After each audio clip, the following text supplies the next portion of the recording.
Story time audio ബുക്സിലേക്ക് എല്ലാവർക്കും സ്വാഗതം. ജോയ്സി എഴുതിയ കാണാത്ത തീരങ്ങൾ. നിനക്കെന്താടാ വിളിച്ചു വരാൻ ഇത്ര മടി? എനിക്കതിൻ്റെ ആവശ്യമില്ല സാറേ, ഞാനൊരു കുറ്റവും ചെയ്തിട്ടില്ല. നീ ഇവിടെ നിന്ന് മൊബൈലിൽ വീഡിയോ പിടിക്കുന്നുണ്ടായിരുന്നല്ലോ. ഞാൻ റോഡിൽ നിന്നോണ്ടാ പടമെടുത്തത്. അതിനുള്ള സ്വാതന്ത്ര്യം എനിക്കുണ്ട്. കിഷോർ കൂസൽ എന്നെ പറഞ്ഞു. മറ്റൊരാളുടെ കോമ്പൗണ്ടിലെ പടമെടുക്കാൻ നിനക്കാര് സ്വാതന്ത്ര്യം തന്നു? എൻ്റെ ഫ്രണ്ടിൻ്റെ വീടാ സാറേ ഇത്. അവർ പറഞ്ഞിട്ടാ ഞാൻ വീഡിയോ പിടിച്ചത്. സാറിന് എന്തെങ്കിലും പരാതിയുണ്ടോ? ജെയിംസ് കുര്യൻ പ്രതിരോധത്തിലായി. ശരി, ഇതിൻ്റെ സ്ക്രീൻ ലോക്ക് മാറ്റ്. എനിക്ക് സൗകര്യപ്പെടില്ല സാറേ. സാറിന് മര്യാദയുണ്ടെങ്കിൽ എൻ്റെ ഫോൺ തിരിച്ചു തരിക. എൻ്റെ ഫോൺ പിടിച്ചെടുത്ത് അൺലോക്ക് ചെയ്യാൻ പറയാൻ സാറിന് ഒരു റൈറ്റുമില്ല. കിഷോർ ഒച്ചയെടുത്താണ് പറഞ്ഞത്. റോഡിൽ നിന്നവർ കിഷോറിൻ്റെ പിന്നിൽ നിരന്നു. ആ ഫോൺ തിരിച്ചു കൊടുത്തേക്ക്, ഇല്ലെങ്കിൽ സാറ് സമാധാനം പറയേണ്ടി വരും. റെസിഡൻസ് അസോസിയേഷൻ സെക്രട്ടറിയായ ശ്രീവത്സൻ മുന്നറിയിപ്പ് നൽകി. ജെയിംസ് കുര്യൻ അയാളെ തറപ്പിച്ചു നോക്കി. താൻ ആരാടോ അത് പറയാൻ? ഞാൻ റെസിഡൻസ് അസോസിയേഷൻ്റെ സെക്രട്ടറിയാ. നിങ്ങളിവിടെ വന്ന് തോന്നിയാസം കാണിച്ചാൽ വണ്ടിയും കൊണ്ട് പുറത്തു പോകാൻ പറ്റിയെന്ന് വരില്ല. പോലീസ് കേസുണ്ടെങ്കിൽ നിങ്ങൾക്ക് അന്വേഷിക്കാം. വെറുതെ നിൽക്കുന്നവൻ്റെ മെക്കിട്ട് കയറാൻ വന്നാൽ സമ്മതിക്കില്ല ഞങ്ങൾ. ജെയിംസ് കുര്യൻ ഒന്നും കൂടി ശ്രീവത്സനെ നോക്കിയിട്ട് തിരികെ പോയി. സിറ്റൗട്ടിൽ നിന്ന് ഹേമചന്ദ്രനെ സമീപിച്ച് പറഞ്ഞു, സർ, ഫോൺ കിട്ടി, പക്ഷേ സ്ക്രീൻ ലോക്ക്ഡാണ്. അൺലോക്ക് ചെയ്യാൻ അവനോട് പറഞ്ഞില്ലേ? പറഞ്ഞു, പക്ഷേ അവൻ അതിന് തയ്യാറല്ല. റെസിഡൻസ് അസോസിയേഷനൊക്കെ അവൻ്റെ കൂടെ ഉണ്ട് സർ. ഫോൺ നമ്മുടെ കയ്യിലിരിക്കട്ടെ, ബാക്കി പിന്നെ നോക്കാം. ആ സ്ത്രീയെ വിളിച്ച് ചോദ്യം ചെയ്യ്, ഹേമചന്ദ്രൻ നിർദ്ദേശിച്ചു. ജെയിംസ് കുര്യൻ ശ്രീലക്ഷ്മിയെ ചോദ്യം ചെയ്യാൻ വേണ്ടി വനിതാ പോലീസിനെ വീട്ടിനുള്ളിലേക്ക് വിളിപ്പിച്ചു. ശ്രീലക്ഷ്മി ബാത്റൂമിലാണെന്നും കുളിക്കുകയാണെന്നും വനിതാ പോലീസ് വന്ന് പറഞ്ഞു. വിന്ദാരയെ വിളിക്കാൻ പറഞ്ഞപ്പോൾ അവളും കുളിക്കുകയാണ്. അവശേഷിച്ചത് വിശാഖ മാത്രമാണ്. ജെയിംസ് കുര്യൻ അവനെ സിറ്റൗട്ടിലേക്ക് വിളിപ്പിച്ചു. കഴിഞ്ഞ ഏതെങ്കിലും ഒരു ദിവസം നിന്റെ അച്ഛൻ മണിമലയ്ക്ക് പോയിരുന്നോ? ജെയിംസ് കുര്യൻ ചോദിച്ചു. എനിക്കറിയില്ല. എന്താ അറിയാത്തത്? ഞാൻ അന്വേഷിക്കാറില്ല. എന്നോട് ആരും പറയാറുമില്ല. പേരെന്താണെന്നാ പറഞ്ഞത്? വിശാഖ്. ബൈക്കിലാണോ അച്ഛൻ സാധാരണ ഷോപ്പിങ്ങിന് പോകാറ്? അറിയില്ല, കാറിലും പോകും. പോയിട്ട് എപ്പോഴാണ് സാധാരണ തിരിച്ചു വരിക? അറിയില്ല, ഉറങ്ങുന്നതിന് മുമ്പ് എത്തും. ഹരിത ഹൗസിംഗ് കോളനിയുടെ റെസിഡൻസ് അസോസിയേഷൻ ഭാരവാഹികൾ ഇതിനിടയിൽ വീട്ടുവളപ്പിലേക്ക് വന്ന് പോലീസുകാരോട് എന്ത് കേസിൻ്റെ അന്വേഷണത്തിനാണ് പോലീസ് എത്തിയിരിക്കുന്നതെന്ന് തിരക്കി. രാജഗോപാൽ എന്ന ആളും ഒരു യുവതിയും മണിമലയിലെ ഒരു വീട്ടിൽ ചെന്ന് ഐഫോൺ മോഷ്ടിച്ചു എന്ന പരാതിയെപ്പറ്റി കേട്ടതും റെസിഡൻസ് അസോസിയേഷൻ പ്രസിഡന്റ് അത് ശക്തിയായി നിഷേധിച്ചു. ഇത് വ്യാജ പരാതിയാ രാജഗോപാലിന്. ഞങ്ങൾക്കറിയാം. അദ്ദേഹത്തിന് ഐഫോൺ വേണമെങ്കിൽ അത് ഗിഫ്റ്റായി കൊടുക്കാൻ പറ്റുന്ന സുഹൃത്തുക്കളും ബന്ധുക്കളും പല രാജ്യങ്ങളിൽ ജോലി ചെയ്യുന്നുണ്ട്. ഐഫോൺ മോഷ്ടിച്ചത്രേ. അതും 1.5 ലക്ഷം രൂപ ശമ്പളം വാങ്ങിക്കുന്നയാൾ. ആക്രി പെറുക്കുന്ന ഒരാളെ പറ്റിയാണെങ്കിൽ വേണ്ടില്ല. ഒരു മിനിമം ലോജിക്ക് വേണ്ടേ? നിങ്ങളുടെ ലോജിക്ക് അല്ല പോലീസിൻ്റെ ലോജിക്ക്, ഹേമചന്ദ്രൻ പറഞ്ഞു. താങ്കൾ ആരാണ് പോലും? ഞാൻ ക്രൈംബ്രാഞ്ച് DYSP ഹേമചന്ദ്രൻ. എൻ്റെ വീട്ടിൽ നിന്നാണ് ഫോൺ കാണാതായത്. രാജഗോപാൽ എന്നയാൾ സംഭവ ദിവസം ഒരു യുവതിയെയും കൂട്ടി എൻ്റെ വീട്ടിൽ വന്നിരുന്നു. എന്നാലും ഇതെന്താ കൊലപാതക കേസാണോ? രാത്രിയിൽ വീട് വളഞ്ഞ് പ്രതിയെ പിടിക്കാൻ? അദ്ദേഹം ഒരു റെപ്യൂട്ടഡ് ഓഫീസർ അല്ലേ? സംസാരിച്ചു നിൽക്കുന്നതിനിടയിൽ സന്ദീപിൻ്റെ കാർ വീട്ടുവളപ്പിലേക്ക് കയറി വന്നു. സന്ദീപും സുധാകരൻ നായരും കാറിൽ നിന്നിറങ്ങി. ഹേമചന്ദ്രൻ അല്ലിമയുടെ വീടിൻ്റെ സിറ്റൗട്ടിൽ നിൽക്കുന്നത് കണ്ട് സന്ദീപ് അങ്ങോട്ട് കയറി ചെന്നു. Hello uncle. അങ്കിൾ എന്താ ഇവിടെ? ഇത് വലിയ സർപ്രൈസ് ആയിരിക്കുന്നല്ലോ. സന്ദീപ് കൈ നീട്ടി. മനസ്സില്ലാ മനസ്സോടെ ഹേമചന്ദ്രൻ ഷേക്ക് ഹാൻഡ് നൽകി. സന്ദീപ് അവിടെ കൂടി നിന്നവരോടായി പറഞ്ഞു, ഇദ്ദേഹം ക്രൈംബ്രാഞ്ച് DYSP ആണ്. എൻ്റെ അങ്കിളായിട്ട് വരും. അതായത് എൻ്റെ അച്ഛൻ്റെ അമ്മാവൻ്റെ മകളെ കല്യാണം കഴിച്ച ആൾ. എന്നിട്ട് ഹേമചന്ദ്രനോട് ചോദിച്ചു, അങ്കിള് എങ്ങനെ ഇവിടെ വന്നു? ഇദ്ദേഹത്തിൻ്റെ ഐഫോൺ രാജഗോപാൽ സർ മോഷ്ടിച്ചെന്ന്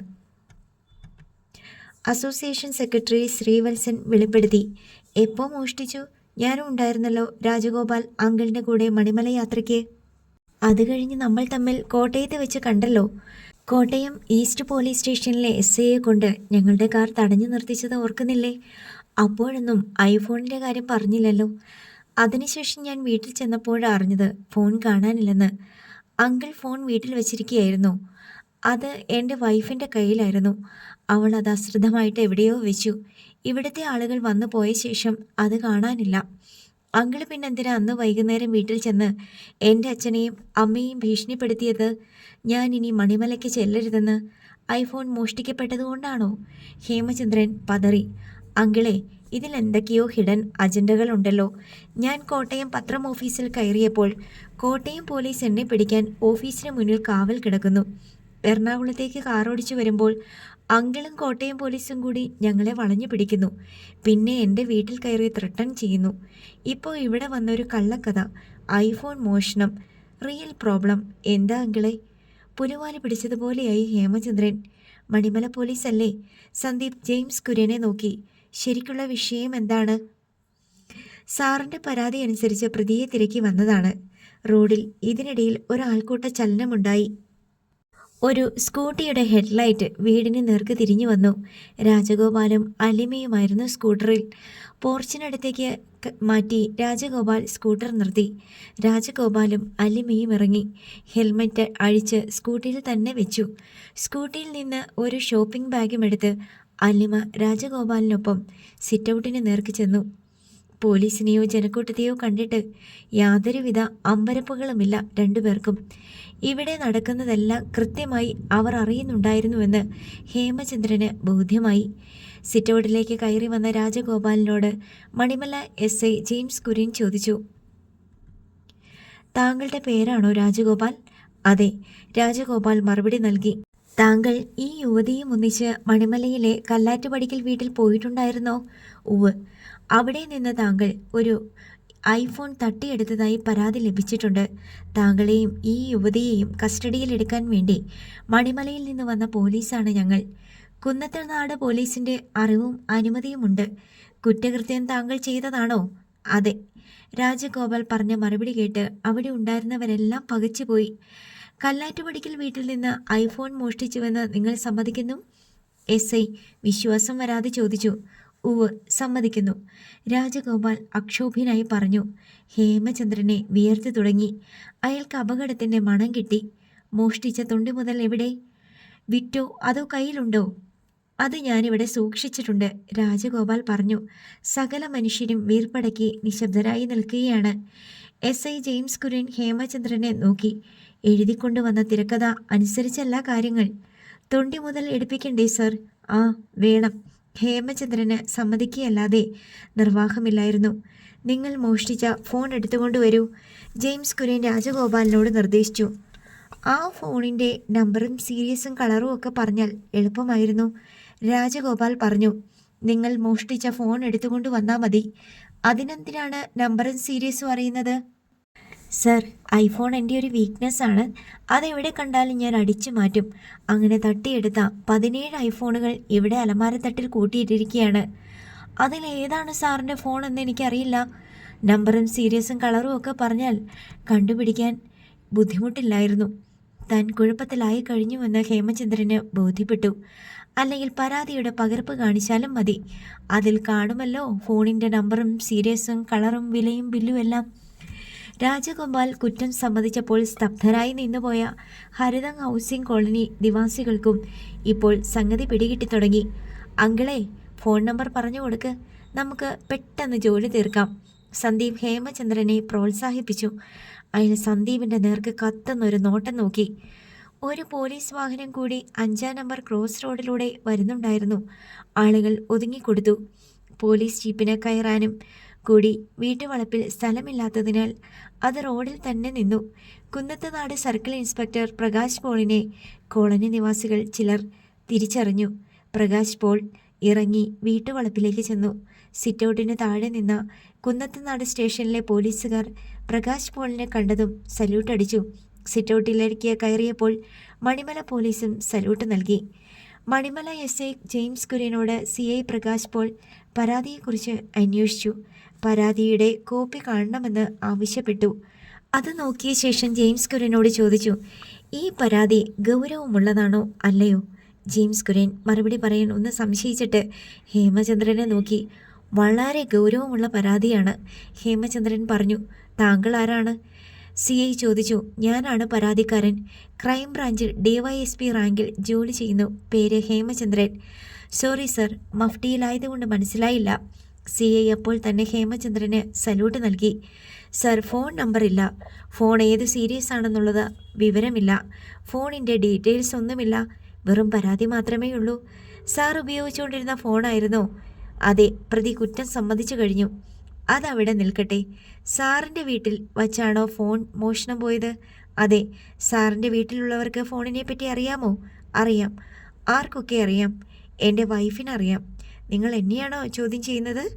സാറിൻ്റെ ഫോൺ ഇപ്പം തന്നെ കണ്ടുപിടിക്കാൻ സർ. ഫോൺ നമ്പർ ഒന്ന് പറഞ്ഞാട്ടെ പ്ലീസ്. ഹേമചന്ദ്രൻ അല്പം പതറിയെങ്കിലും ഒരു നമ്പർ പറഞ്ഞു കൊടുത്തു. CI പ്രകാശ് പോൾ അപ്പോൾ തന്നെ നമ്പർ സൈബർ സെല്ലിന് കൈമാറി. ആ നമ്പറിനെ പറ്റിയുള്ള വിവരങ്ങൾ ഉടൻ അറിയിക്കണമെന്ന നിർദ്ദേശവും നൽകി. ഹേമചന്ദ്രൻ സിറ്റൗട്ടിൽ നിന്ന് മുറ്റത്തേക്കിറങ്ങി. സാർ, പ്രകാശ് പോൾ വിളിച്ചു. സാർ ഇവിടെ നിൽക്കണം. എനിക്ക് കുറച്ച് വിവരങ്ങൾ കൂടി അറിയാനുണ്ട്. അത് മണിമല സ്റ്റേഷനിലെ പോലീസിനോട് ചോദിച്ചാൽ മതി. അതിനാണ് അവർ വന്നിരിക്കുന്നത്. ഞാനിവിടെ വെറും ഒരു കാഴ്ചക്കാരൻ മാത്രമാ, ഹേമചന്ദ്രൻ പറഞ്ഞു. അങ്കിളെ, ഏതായാലും ഇത്രയും ആയില്ലേ, ഇനി ഇതിൻ്റെ ഒരു തീരുമാനം അറിഞ്ഞിട്ട് പോയാൽ പോരെ? സന്ദീപ് ഹേമചന്ദ്രനോട് ചോദിച്ചു. എനിക്കിവിടെ നിൽക്കേണ്ട ആവശ്യമൊന്നുമില്ല, ഹേമചന്ദ്രൻ കടുത്ത സ്വരത്തിൽ പറഞ്ഞു. സാർ അങ്ങനെ അങ്ങ് പോയാൽ എങ്ങനെയാ? ഇവിടെ വന്ന് ഇത്രയും വിഷയമുണ്ടാക്കിയതല്ലേ? ഇതിൻ്റെ സത്യാവസ്ഥ അറിഞ്ഞിട്ട് പോയാൽ മതി, റെസിഡൻസ് അസോസിയേഷൻ പ്രസിഡന്റ് പറഞ്ഞു. സാർ, CI പ്രകാശ് പോൾ വിളിച്ചു. ആലുവ റൂറൽ SP ഓഫീസിൽ നിന്നുള്ള നിർദ്ദേശം അനുസരിച്ചാണ് ഞാനിപ്പോൾ വന്നിരിക്കുന്നത്. സാറിനിപ്പോൾ പോകാൻ പറ്റില്ല. സാറിനോട് ചില കാര്യങ്ങൾ ചോദിക്കണമെന്ന് വിക്രം സാറ് പറഞ്ഞേൽപ്പിച്ചിട്ടുണ്ട്. ഹേമചന്ദ്രൻ്റെ മുഖത്ത് ആവിയടിച്ചിട്ടെന്ന പോലെ വിയർപ്പ് കുമിളകൾ പൊന്തി. അല്ലെങ്കിലും പോകാൻ പറ്റില്ല. സാറിൻ്റെ കാറിൻ്റെ ഫ്രണ്ട് ടയർ പഞ്ചറാ, റോഡിൽ നിന്ന് ഒരാൾ വിളിച്ചു പറഞ്ഞു. CI പ്രകാശ് പോൾ മുറ്റത്തേക്ക് ഇറങ്ങി വന്നു. സാറിൻ്റെ വൈഫിൻ്റെ ഫോൺ നമ്പർ ഒന്ന് തരുമോ? എന്തിനാണ്? സാറിൻ്റെ ഫോൺ വീട്ടിലെവിടെയെങ്കിലും മറന്നു വെച്ചിട്ടുണ്ടോ എന്ന് നോക്കാൻ വേണ്ടിയാണ്. ഞാൻ തരാം ആൻറ്റിയുടെ നമ്പർ. എൻ്റെ ആൻറ്റിയാ, സന്ദീപ് പറഞ്ഞു. അപ്പോൾ തന്നെ ഫോണിൽ നിന്ന് അഞ്ജനയുടെ നമ്പർ എടുത്ത് കൊടുത്തു. സാറിൻ്റെ വൈഫിനെ വിളിച്ചോട്ടെ? CI പ്രകാശ് പോൾ അനുവാദം ചോദിച്ചു. ഗത്യന്തരമില്ലാതെ ഹേമചന്ദ്രൻ സമ്മതിച്ചു. പ്രകാശ് പോൾ അഞ്ജനയെ ഫോണിൽ വിളിച്ച് സ്വയം പരിചയപ്പെടുത്തി. അതിനുശേഷം പറഞ്ഞു, മാഡത്തിൻ്റെ ഹസ്ബൻഡ് ഇപ്പോൾ എൻ്റെ അടുത്തുണ്ട്. അദ്ദേഹത്തിൻ്റെ ഐഫോൺ മോഷണം പോയി. അദ്ദേഹം ഇപ്പോൾ മാഡത്തോട് സംസാരിക്കും. അത്രയും പറഞ്ഞിട്ട് പ്രകാശ് പോൾ ഫോൺ ഹേമചന്ദ്രന് കൈമാറി. അഞ്ജു, എൻ്റെ ഒരു ഫോൺ കാണാനില്ല. അതുമായി ബന്ധപ്പെട്ട് പോലീസിൽ പരാതി കൊടുത്തിരുന്നല്ലോ. സർ, മതി, അത്രയും മതി. പ്രകാശ് പോൾ കൈനീട്ടി. ഹേമചന്ദ്രന് ഫോൺ തിരിച്ചു കൊടുക്കാനേ നിവൃത്തിയുണ്ടായിരുന്നുള്ളൂ. മാഡം, ഹസ്ബൻഡിൻ്റെ ഐഫോൺ നമ്പർ ഒന്ന് പറയുമോ? അദ്ദേഹം നമ്പർ പറഞ്ഞു. കൺഫേം ചെയ്യാൻ വേണ്ടിയാ. മറുവശത്ത് നിന്ന് നമ്പറുകൾ വന്നുകൊണ്ടിരുന്നു. CI പ്രകാശ് പോൾ അത് കുറിച്ചെടുത്തു. Thank you madam. ഹസ്ബൻഡിന് വേറെ ഐഫോൺ ഉണ്ടോ? വേറെ ഉണ്ടോയെന്ന് എനിക്കറിയില്ല. കാണാതെ പോയ ഐഫോൺ വാങ്ങിയിട്ട് എത്ര വർഷമായി? ഗ്യാരൻറ്റിയോ വാറൻറ്റിയോ ഉണ്ടോയെന്നറിയാൻ വേണ്ടിയാ. 2 വർഷമായി കാണും. Thank you madam, it's over. Call cut ചെയ്തിട്ട് പ്രകാശ് പോൾ ഹേമചന്ദ്രനോട് പറഞ്ഞു. സാറിൻ്റെ വൈഫ് തന്ന നമ്പർ സാർ തന്ന നമ്പറുമായിട്ട് യോജിക്കുന്നില്ല. രണ്ടാമതൊരു ഐഫോൺ സാറിനുണ്ടോ? ഇല്ലല്ലോ. ഉണ്ട്. സാറിൻ്റെ വൈഫിന് അതേപ്പറ്റി അറിയില്ലേ? അവൾക്കറിയില്ല. സാറിലെ പറഞ്ഞത് അറിയാമെന്ന്. വീട്ടിൽ വെച്ച് മോഷണം പോയെങ്കിൽ വൈഫ് അറിയേണ്ടതല്ലേ?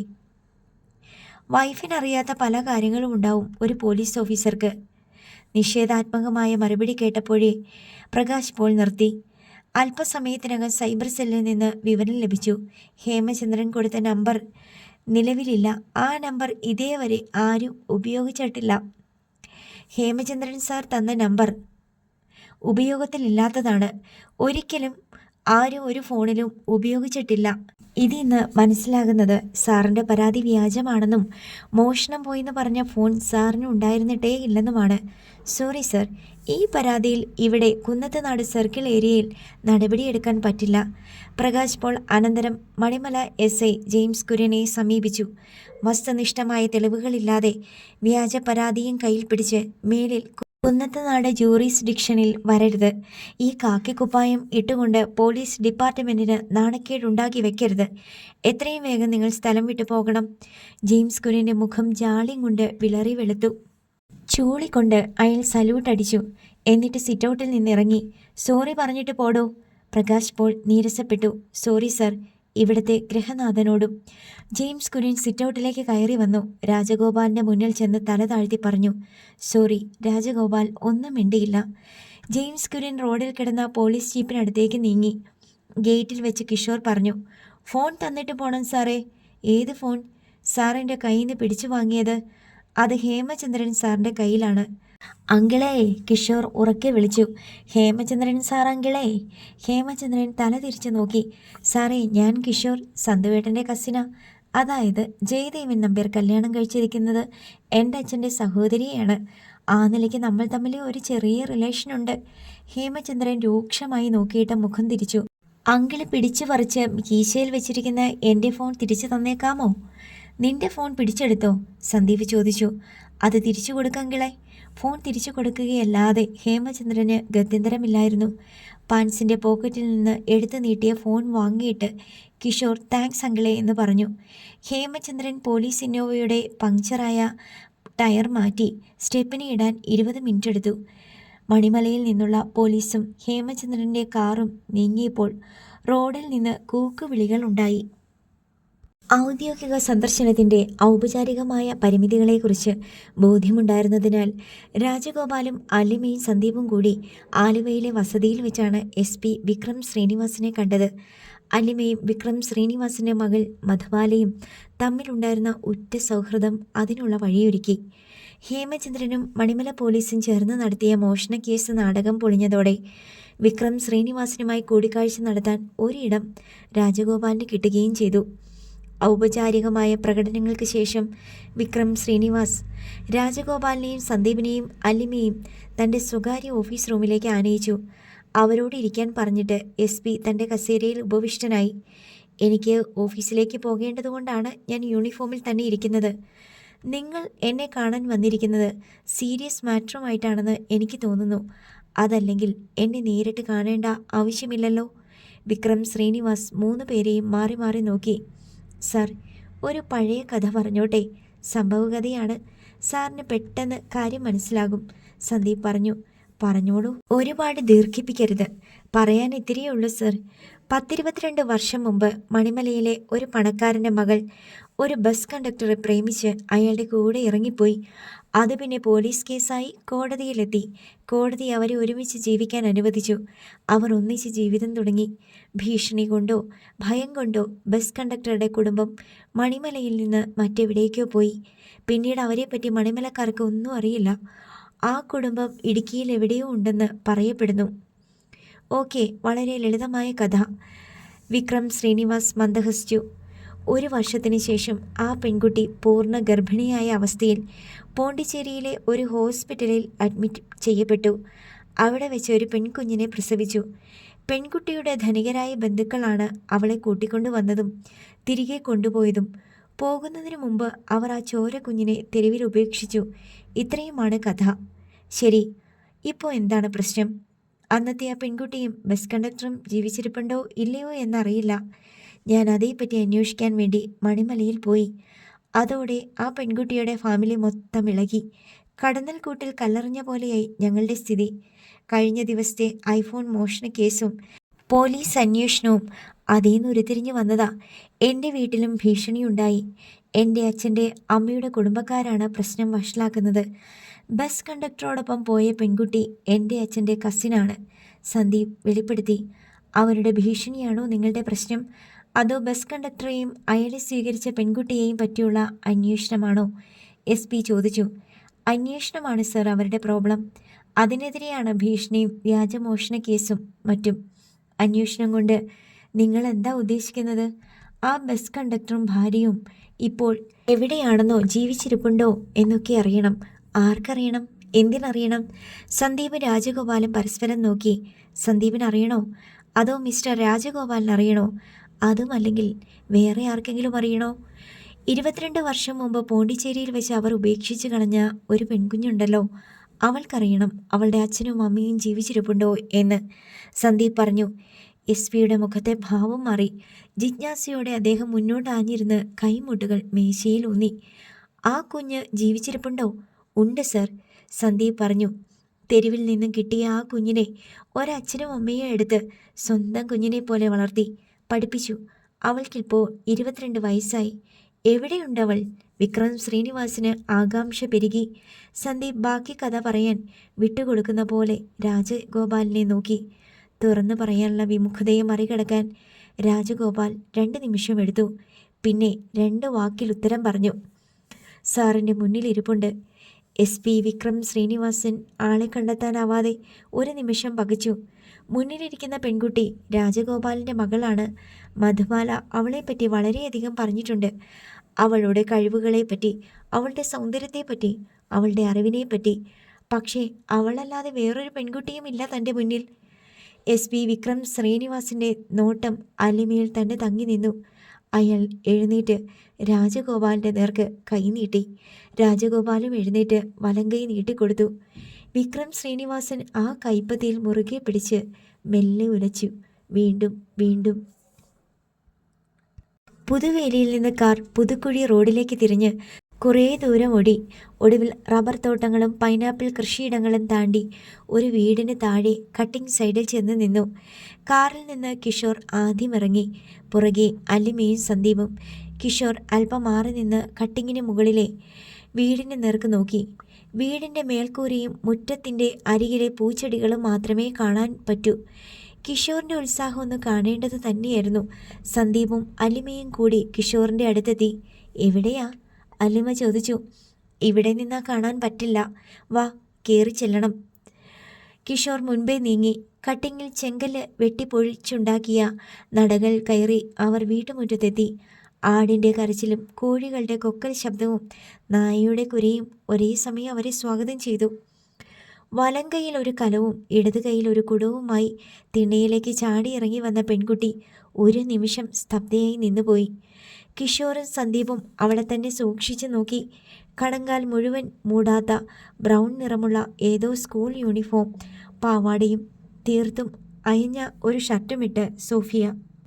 അവൾ ഓർക്കാപ്പുറത്ത് പോലീസ് വലയിൽ പെട്ടുപോയ കുറ്റവാളിയെപ്പോലെ നിന്നുപോയി.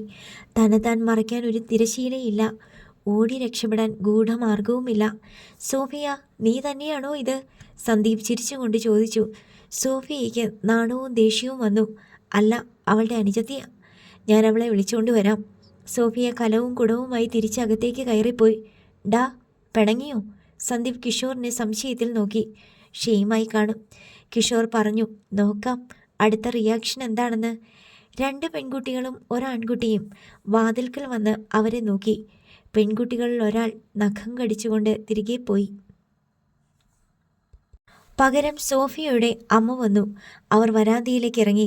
കിഷോറിനെയും സന്ദീപിനെയും അവർക്ക് മനസ്സിലായി. സോഫി മോളുടെ ജോലി കളഞ്ഞവരല്ലേ? ആ സ്ത്രീ ഭംഗിവാക്കുകളൊന്നുമില്ലാതെ നേരെ കാര്യത്തിലേക്ക് കടന്നു. അതെ, അമ്മച്ചിക്ക് ഞങ്ങളെ നല്ല സ്മരണയുണ്ടല്ലോ, സന്ദീപ് മറുപടി പറഞ്ഞു. മറന്നുപോകാൻ ഒരുപാട് നാളൊന്നും ആയില്ലല്ലോ. നിങ്ങൾ വലിയ ഉപകാരമല്ലേ ചെയ്തേ. അവളിപ്പം എന്നെപ്പോലെ തൊഴിലുറപ്പിന് പോയാലോ എന്ന് ആലോചിക്കുക. അതിൻ്റെ ആവശ്യമുണ്ടോ? ഇവിടെ കൂത്താട്ടുകുളത്തും മൂവാറ്റുപുഴയിലും തൊടുപുഴയിലും കോട്ടയത്തും പാലായിലുമൊക്കെ എന്തുമാത്രം ഹോസ്പിറ്റൽസ് ഉണ്ട്. അവിടെ ഒന്നും നോക്കിയില്ലേ? ഒരു നേഴ്സിന് ജോലി കിട്ടാൻ അത്ര ബുദ്ധിമുട്ടാണോ ഇവിടെ? ചുമ്മാ അങ്ങോട്ട് ചെന്നാൽ മതിയോ? സർട്ടിഫിക്കറ്റ് വേണ്ട കയ്യിൽ?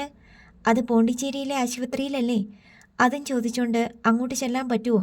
നിങ്ങളല്ലേ അവൾക്ക് അങ്ങനെയൊരു ബുദ്ധിമുട്ടുണ്ടാക്കി വെച്ചത്. ഞങ്ങൾ മനഃപൂർവ്വം ചെയ്തതല്ല. സോഫി മോളുടെ നല്ല മനസ്സുകൊണ്ട് അങ്ങനെയൊക്കെ സംഭവിച്ചു പോയി, കിഷോർ പറഞ്ഞു. ഇന്നത്തെ കാലത്ത് ആർക്കും ഒരു ഉപകാരം ചെയ്യാൻ പാടില്ലെന്ന് ഇപ്പോൾ അവൾക്ക് മനസ്സിലായി. വത്സമ കിഷോറിനോടും സന്ദീപിനോടുമുള്ള അമർഷം മറച്ചുവെക്കാതെ പറഞ്ഞു. അപ്പോഴേക്ക് സോഫി വരാന്തയിലേക്ക് വന്നു. ചുരിദാറും ഷാളുമൊക്കെ ഇട്ട് മുടി ചീകി ഒതുക്കി മുഖഛായ മാറിയ സോഫിയ. ഹായ് സോഫി, കുറച്ചു മുമ്പ് വേറൊരു പെങ്കൊച്ചി ഇവിടെ നിൽക്കുന്നത് കണ്ടിട്ട് ഞങ്ങൾ തെറ്റിദ്ധരിച്ചു. അതാണ് സോഫി എന്ന് കിഷോർ തമാശ മട്ടിൽ പറഞ്ഞു. അത് അനുജത്തിയായിരുന്നു അല്ലേ? വലിയ തമാശയൊന്നും വേണ്ടാട്ടോ, മനുഷ്യനെ നാണം കെടുത്താൻ വേണ്ടിയിട്ട് ഓർക്കാപ്പുറത്ത് കയറി വന്നിട്ട്, സോഫിയ പരിഭവിച്ചു. അതെന്തൊരു വേഷം? +2 സ്റ്റുഡൻ്റ് ആണോ? അല്ല, പാത്രം പെറുക്കാൻ നടക്കണ നാടോടി പെൺകുട്ടിയാണോ? അതുമല്ല. കളിയാക്കല്ലേ. ഞാൻ വീട്ടിൽ ഇങ്ങനെയൊക്കെയാ. ഇവിടുത്തെ കിണറ്റിൽ വെള്ളം വറ്റി. റോഡിന് താഴെയുള്ള വീട്ടിലെ കിണറ്റിൽ നിന്ന് വെള്ളം കോരാൻ പോകുമായിരുന്നു. അപ്പോൾ കറക്റ്റ്. ഒന്നും പറയാനില്ല. കിഷോർ തോൽവി സമ്മതിച്ച മട്ടിൽ പറഞ്ഞു. നിങ്ങളെ കാണുമ്പോൾ എനിക്ക് പേടിയാ. എന്തിനാ വന്നതെന്ന് പറ. ഒന്നാമത്തെ കാര്യം, വിളിച്ചാൽ എന്താ ഫോൺ എടുക്കാത്തെ? അത് ശരിയാവത്തില്ല, അതുകൊണ്ടാ. നമുക്കത് ശരിയാക്കാം. രണ്ടാമത്തെ കാര്യം, എവിടെയെങ്കിലും ജോലി കിട്ടിയാൽ പോകാൻ ഉദ്ദേശിക്കുന്നുണ്ടോ? സർട്ടിഫിക്കറ്റ് ഇല്ലാതെ ആര് ജോലി തരും? ഒറിജിനൽ അല്ലേ ഇല്ലാത്തത്? സർട്ടിഫിക്കറ്റുകളുടെ ഫോട്ടോ കോപ്പി ഇല്ലേ? അത് കാണിച്ചാലൊന്നും ഒരാശുപത്രിയിൽ നിന്നും ജോലി കിട്ടില്ല. അവർക്ക് ഒറിജിനൽ തന്നെ വേണം. ഞാൻ ഈ കൂത്താട്ടുകുളത്തും തൊടുപുഴയിലും പാലയിലുമൊക്കെ കുറേ നോക്കിയതാ. എൻ്റെ ഭാവി നശിച്ചു എന്ന് പറഞ്ഞാൽ മതിയല്ലോ. അങ്ങനെ നിരാശപ്പെടാതെ സോഫി. ഞങ്ങൾ അങ്ങനെ ഒരു പെൺകുട്ടിയുടെ ഭാവി കുഴപ്പത്തിലാക്കിയിട്ട് വെറുതെ ഇരിക്കുമോ? സന്ദീപ് ചോദിച്ചു. സംഭവിച്ചത് അതാണല്ലോ. സംഭവം മുഴുവൻ കഴിഞ്ഞില്ല. ഞങ്ങൾ ഹെൽപ്പ് ചെയ്യാമെന്ന് വെച്ചാൽ സോഫി ഫോൺ എടുക്കില്ല. ഈ കിച്ചു കഴിഞ്ഞ 4-5 ദിവസമായിട്ട് നിനക്ക് വേണ്ടി എവിടെയെല്ലാം അലഞ്ഞു നടന്നു. എന്തിന്? സോഫിയുടെ പുരികം ചുളിഞ്ഞു. നിനക്കൊരു ജോലിക്ക് വേണ്ടി എറണാകുളത്ത് അവൻ കയറിയിറങ്ങാത്ത ആശുപത്രികളില്ല. നേഴ്സിനെ അവർക്ക് വേണ്ടാഞ്ഞിട്ടല്ല. പ്രശ്നം നീ പറഞ്ഞത് തന്നെ. സർട്ടിഫിക്കറ്റ്സിൻ്റെ ഒറിജിനൽ വേണ്ടി വരും. ഒടുവിൽ ആലുവയിലെ ഒരു ഹോസ്പിറ്റലിൽ അവൻ ജോലി ശരിയാക്കിയിട്ടുണ്ട്. സോഫിയയുടെ കണ്ണിലൊരു തിളക്കമുണ്ടായി. ആലുവയിലോ? അതിവിടുന്ന് കുറേ ദൂരെയല്ലേ? ബുദ്ധിമുട്ടല്ലേ? ഒരു കാര്യം ചെയ്യാം. ഞാൻ ഹോസ്പിറ്റലെടുത്ത് കൂത്താട്ടുകുളത്ത് വെച്ച് തരാം. കിഷോറിൻ്റെ പറച്ചിൽ കേട്ട് വത്സമ്മയ്ക്കും വാതിൽക്കൽ നിന്ന ഇളയ മകൾക്കും ചിരി വന്നു. ചമ്മൽ കൊണ്ട് സോഫിയ ഒന്ന് വിളറി. പോണ്ടിച്ചേരി പോയി ജോലി ചെയ്തിരുന്നവൾക്ക് ആലുവ ദൂരമാണത്രേ. ഞാൻ അങ്ങനെയല്ല ഉദ്ദേശിച്ചേ. പിന്നെ എങ്ങനെയാണ് പോലും? അവിടെ ഒറിജിനൽ സർട്ടിഫിക്കറ്റ്സ് വേണ്ടേ? എല്ലായിടത്തും വേണം. പക്ഷേ തൽക്കാലം സബ്മിറ്റ് ചെയ്യേണ്ട. 3 മാസത്തിനകത്ത് കൊടുത്താൽ മതി. ഇപ്പോൾ സർട്ടിഫിക്കറ്റ്സിൻ്റെ ഫോട്ടോ കോപ്പി, പിന്നെ ഒരു ഇൻ്റർവ്യൂ. തനിക്ക് എന്താണ് സൗകര്യപ്പെടുന്നതെന്ന് വെച്ചാൽ അന്ന് വിവരം അറിയിച്ചിട്ട് ആലുവയിലെ ഹോസ്പിറ്റലിലോട്ട് വന്നാൽ മതി. ഹോസ്പിറ്റലിൻ്റെ അഡ്രസ്സും മറ്റ് വിവരങ്ങളുമെല്ലാം ഞാൻ എഴുതി കൊണ്ടുവന്നിട്ടുണ്ട്. സോഫിയ ഇനിയൊരു തീരുമാനത്തിനായി അമ്മയെ നോക്കി. ഇവളുടെ പപ്പയോട് ചോദിക്കണം. പുള്ളിക്കാരൻ സമ്മതിക്കുമോ എന്ന് അറിയാൻ മേല. വത്സമ്മ പറഞ്ഞു. പപ്പയെ കൊണ്ട് മമ്മി സമ്മതിപ്പിക്കണം. പിന്നല്ലാതെ നേഴ്സിംഗ് പഠിച്ച കുട്ടി വീട്ടിൽ വെള്ളം കോരിക്കൊണ്ട് നിന്നാൽ മതിയോ എക്കാലത്തും? സന്ദീപ് നിർദ്ദേശിച്ചു. അത് പറ്റത്തില്ല. വലിയ കഷ്ടപ്പാടാ. ഇവളുടെ ശമ്പളം കൊണ്ടാണ് ഈ വീട് കഴിഞ്ഞു പോകുന്നത്. പിന്നെ ഞാൻ വല്ലപ്പോഴും തൊഴിലുറപ്പിന് പോകും. സോഫി ഇത്രയൊക്കെ ആയിട്ടും ഞങ്ങളോട് കയറിയിരിക്കാൻ പറയാത്തത് വലിയ മര്യാദക്കേടാ കേട്ടോ, സന്ദീപ് പരിഭവിച്ചു. വന്ന കാര്യം പറഞ്ഞിട്ട് പെട്ടെന്ന് പൊയ്ക്കോളുമല്ലോ എന്ന് വിചാരിച്ചാൽ പറയാതിരുന്നേ. സോഫിയ ഉടൻ മറുപടി നൽകി. സമ്മതിച്ചു. കാര്യം തുറന്നു പറയാൻ ഒരു മടിയുമില്ല. കിഷോർ പരിഭവവും അഭിനന്ദനവും കൂട്ടിക്കലർത്തി. എന്നിട്ട് ചോദിച്ചു, ഇതാരാ ഞങ്ങളുടെ കൂടെ വന്നിരിക്കുന്നതെന്ന് ഇതുവരെ ചോദിച്ചില്ലല്ലോ. അല്ലിമയെ സോഫിയ ഒന്നുകൂടി നോക്കി. കിച്ചുവേട്ടൻ്റെ സിസ്റ്ററാണോ? അല്ല, തെറ്റി. സന്ദീപേട്ടൻ്റെ സിസ്റ്റർ. ഈ പെൺകുട്ടിയാണ് സത്യം പറഞ്ഞാൽ നിന്റെ ജോലി കളഞ്ഞത്. നീ ജോലി ചെയ്തിരുന്ന ക്ലൂണി ഹോസ്പിറ്റലിൽ 22 വർഷം മുമ്പ് ജനിച്ച പെൺകുഞ്ഞ്. അതിശയം കൊണ്ട് സോഫിയയുടെ മിഴികൾ വിടർന്നു. അല്ലിമ? യെസ്. കിഷോർ തലകുലുക്കി. സോഫിയ അവളെ അടിമുടി നോക്കി. എന്നിട്ട് മുറ്റത്തേക്ക് ഇറങ്ങിച്ചെന്നു. വാ, കയറിയിരിക്കെ. സോഫിയ ഉപചാരപൂർവ്വം അല്ലിമയെ ക്ഷണിച്ചു. അല്ലിമ ആ ക്ഷണം സ്വീകരിച്ച് വരാന്തയിലേക്ക് കയറി ചെന്നു. ഇനി നിങ്ങൾ 2 പേർ മാത്രം അവിടെ നിൽക്കണമെന്നില്ല. ഇങ്ങോട്ട് കയറിയിരിക്കെ. സോഫിയ കിഷോറിനെയും സന്ദീപിനെയും ക്ഷണിച്ചു. അവർക്കിരിക്കാൻ പ്ലാസ്റ്റിക് കസേരകൾ തുടച്ചു കൊടുത്തു. കട്ടൻ കാപ്പി കുടിക്കുമോ? സോഫിയ ചോദിച്ചു. ഇവിടുന്ന് മട്ടൻ സൂപ്പ് കിട്ടിയാലും കുടിക്കും. ഞങ്ങൾക്ക് അങ്ങനെ വലിയ ഗമയൊന്നുമില്ല. കിഷോർ പറഞ്ഞത് കേട്ട് സോഫിയ ചിരിച്ചു. മമ്മി, 3 കട്ടൻ സൂപ്പ് എടുക്കുമോ? സോഫിയ ചോദിച്ചതും വത്സമ്മ ഊറിച്ചിരിച്ചുകൊണ്ട് അടുക്കളയിലേക്ക് പോയി. 3 മാസത്തിനകം എങ്ങനെ ഒറിജിനൽ സർട്ടിഫിക്കറ്റ്സ് കിട്ടും? അത് പോണ്ടിച്ചേരിയിലല്ലേ? സോഫിയ സന്ദീപിനോടും കിഷോറിനോടുമായി ചോദിച്ചു. അതെല്ലാം ഞങ്ങൾക്ക് വിട് സോഫി. പോണ്ടിച്ചേരി ഗവർണർ ആരാന്നാ? കിച്ചു ചോദിച്ചു. ആരാണ്? എൻ്റെ അങ്കിളാ. ചുമ്മാ. കിച്ചുവേട്ടൻ വെറുതെ പറയുക. അങ്കമാലിയിലെ പ്രധാനമന്ത്രി പറഞ്ഞ പോലെ ഇരിക്കും. അങ്ങനെ പറഞ്ഞെങ്കിലും സോഫിയയ്ക്ക് സംശയം തീർന്നില്ല. വത്സമ്മ 3 ഗ്ലാസുകളിൽ കറുത്ത കട്ടൻ കാപ്പി കൊണ്ടുവന്ന് 3 പേർക്കുമായി കൊടുത്തു. കടുമധുരം. രുചിച്ചു നോക്കിയിട്ട് സന്ദീപ് പറഞ്ഞു. ഇവളെ ജോലിക്കെടുത്ത ശമ്പളമൊക്കെ വേണ്ട പോലെ കിട്ടുമോ? വത്സമ്മ ചോദിച്ചു. അതൊക്കെ നമുക്ക് ശരിയാക്കാം, കിഷോർ സമാധാനിപ്പിച്ചു. പപ്പ സമ്മതിച്ചാൽ മതിയായിരുന്നു. വത്സമ്മ കുണ്ഠിതപ്പെട്ടു. എവിടെ പോയി കക്ഷി? പനഞ്ചോട്ടിൽ കാണുമായിരിക്കും. ജോലിയും കൂലിയും ഇല്ലാത്തവർ വട്ടം കൂടുന്ന സ്ഥലമാ. വത്സമ്മ പറഞ്ഞു. അവിടെന്താ വിശേഷം? ചീട്ടുകളി, അല്ലാതെന്താ? കട്ടൻ കാപ്പി കുടിച്ച് ഗ്ലാസ് തിരിച്ചേൽപ്പിച്ച കൂട്ടത്തിൽ സന്ദീപ് പോക്കറ്റിൽ നിന്ന് 2000-ൻ്റെ ഏതാനും നോട്ടുകൾ കൂടി മടക്കി വത്സമ്മയുടെ കയ്യിൽ വെച്ചു കൊടുത്തു. ഇതെന്താ? വത്സമ്മ അന്താളിച്ചു. സോഫിയുടെ ഈ മാസത്തെ ശമ്പളം. ഇതെവിടുന്നാ? പോണ്ടിച്ചേരിയിൽ നിന്ന് കിട്ടേണ്ടതാ. തൽക്കാലം ഞങ്ങളത് തരുന്നതേ ഉള്ളൂ. പിന്നീട് പോണ്ടിച്ചേരിയിലെ ശമ്പള ബാക്കി കിട്ടുമ്പോൾ അഡ്ജസ്റ്റ് ചെയ്യാം. മമ്മി, അത് വാങ്ങിക്കല്ലേ, തിരിച്ചു കൊടുത്തേക്ക്. സോഫിയ ശക്തമായി ഇടപെട്ടു. വത്സമ്മ പൈസ നീട്ടിപ്പിടിച്ചുകൊണ്ട് നിന്നു. മമ്മി, അത് തിരിച്ചു കൊടുക്ക്. വേണ്ട വേണ്ട മമ്മി. സോഫിയെ വീണ്ടും നിരസിച്ചു. സോഫി, സന്ദീപിൻ്റെ സ്വരം കർക്കശമായി. വലിയ ആളാവല്ലേ. അഭിമാനം നല്ലതാ, പക്ഷേ ദുരഭിമാനം ഒട്ടും നല്ലതല്ല. പിന്നെ സോഫിയ മിണ്ടിയില്ല. മമ്മി അത് വെച്ചോ, ഞങ്ങളും മനുഷ്യരാ, മറ്റുള്ളവരുടെ വിഷമങ്ങൾ മനസ്സിലാകുന്നവരാ, സന്ദീപ് പറഞ്ഞു. വത്സമ്മ പൈസ നീട്ടിപ്പിടിച്ചിരുന്ന കൈ പിൻവലിച്ചു. സന്ദീപും കിഷോറും അല്ലിമയും യാത്ര പറഞ്ഞിറങ്ങി. റോഡിൽ കാർ കിടക്കുന്നിടത്ത് വരെ സോഫിയയും കൂടെ ചെന്നു. ഞങ്ങൾ പോട്ടെ. ആലുവയ്ക്ക് എന്ന് വരാൻ പറ്റുമെന്ന് അറിയിക്കണം. കിട്ടിയ ഉപകാരം മറക്കുന്നവരല്ല ഞങ്ങൾ, സന്ദീപ് സോഫിയോട് പറഞ്ഞു. വീടിൻ്റെ മുറ്റത്തെ വിളുമ്പിൽ നിന്ന് സോഫിയയുടെ സഹോദരങ്ങൾ നോക്കുന്നുണ്ടായിരുന്നു. അല്ലിമയും സോഫിയയ്ക്ക് നന്ദി പറഞ്ഞ് കാറിൽ കയറി. ഒടുവിൽ സോഫിയയും കിഷോറും മാത്രം റോഡിൽ ശേഷിച്ചു. പോവുക, കിഷോർ പറഞ്ഞു. വിളിച്ചാൽ ഫോൺ എടുക്കരുത്, മെസ്സേജ് അയച്ചാൽ മറുപടി തരരുത്. നമ്മൾ തോറ്റാലും ശരി, വാശിയെ ജയിപ്പിക്കണം. വരട്ടെ. കിഷോർ അത്രയും പറഞ്ഞിട്ട് ചെന്ന് കാറിൽ കയറി. കാർ നീങ്ങുമ്പോഴേക്കും സോഫിയയുടെ കണ്ണുകൾ നീറി നനവ് കിനിഞ്ഞു. ഒടുവിൽ നീർത്തുള്ളിയായി നിന്ന് കാർ പോകുന്ന കാഴ്ചയെ മറച്ചു. അടുത്ത ഭാഗം നാളെ.